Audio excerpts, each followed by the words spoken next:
Shalom semuanya, perkenalkan, saya Ana dan kedua rekan saya ada Jenny dan Nathan. Kami akan memberikan pemahaman mengenai otoritas Alkitab dan hubungannya dengan prinsip menafsir Alkitab. Lalu kami juga akan memberikan pemahaman serta bukti bahwa melalui Alkitab itu kita dapat mengenal atribut communicable Allah. Nah, salah satunya ini adalah atribut knowledge atau pengetahuan. Seperti yang kita ketahui, Alkitab adalah kitab suci yang terdiri dari Perjanjian Lama dan juga Perjanjian Baru, yang merupakan firman Allah yang memiliki otoritas yang mutlak, yang berarti tidak ada kegagalan.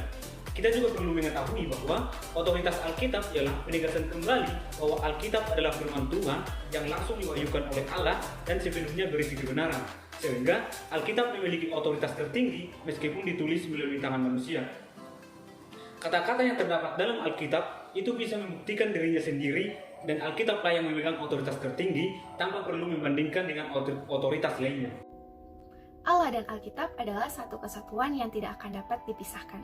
Alkitab itu merupakan tulisan yang diilhami oleh Allah. Di dalam Alkitab terdapat berbagai ketetapan, ajaran, perintah, dan nasihat yang diberikan untuk membantu kita mengenal Allah, rancangannya, dan memuliakannya.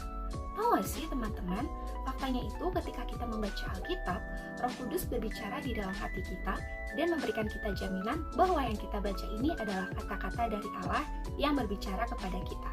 Jadi, Alkitab adalah firman Allah yang berbicara ke dalam hati manusia. Untuk memahami isi Alkitab, kita perlu untuk mengetahui kriteria penting prinsip menafsir Alkitab.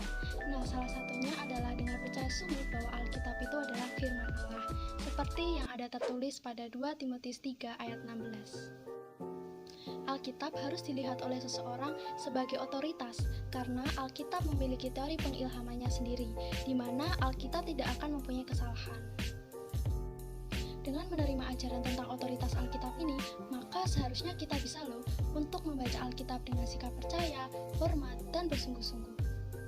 Teman-teman, faktanya dengan kita membaca Alkitab, kita bisa mengenal banyak atribut Allah loh. Atribut Allah adalah kualitas intrinsik yang membuat dan mengidentifikasi Allah sebagai Allah.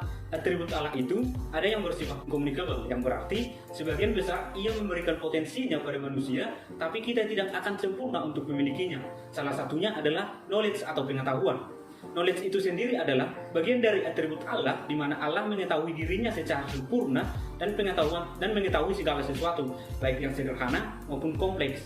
Apakah teman-teman tahu kalau pengetahuan Allah itu berbeda dengan pengetahuan manusia? Ya, pasti tahu lah ya bahwa pengetahuan Allah bersifat tetap atau tidak mengalami progres. Pengetahuan Allah mempunyai kesempurnaan yang mutlak, tidak seperti pengetahuan manusia, di mana pengetahuan manusia akan bertambah jika ia mempelajarinya secara terus-menerus, namun akan menghilang jika tidak dipelajari atau tidak ditingkatkan. Tahu nggak sih teman-teman fakta yang paling mengejutkan? Jadi, pengetahuan Allah itu telah ada dan langsung, serta tidak berasal dari proses berpikir ataupun pengamatan. Pengetahuan Allah itu lengkap dan sepenuhnya disadari, sedangkan pengetahuan manusia itu tidak sepenuhnya, namun hanya sebagian-sebagian.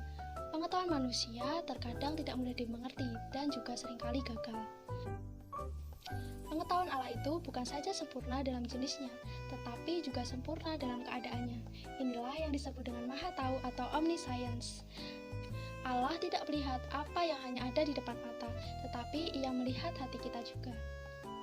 Jadi, penerapan implikasinya di dalam hidup kita sebagai orang Kristen yaitu kita harus menjadi advance bagi orang-orang yang berada di sekitar kita. Karena kita diberikan kapasitas knowledge dari Allah untuk terus menggali dan mengeksplor pengetahuan dari Allah.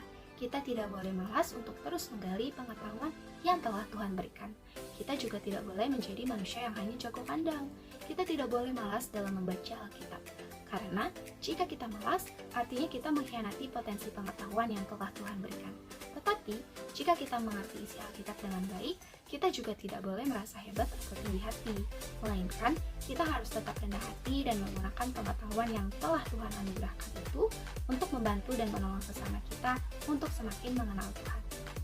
Nah, dari penjelasan yang telah kami berikan, terbuktikan bahwa Alkitab menyimpan banyak fakta dan sangat penting bagi kehidupan orang Kristen. Alkitab merupakan otoritas tertinggi, dan dengan kita mempelajari Alkitab, banyak sekali ilmu pengetahuan yang kita dapatkan. Salah satunya adalah atribut Allah, yaitu knowledge. Oke teman-teman, sekian dari kami. Terima kasih. God bless you.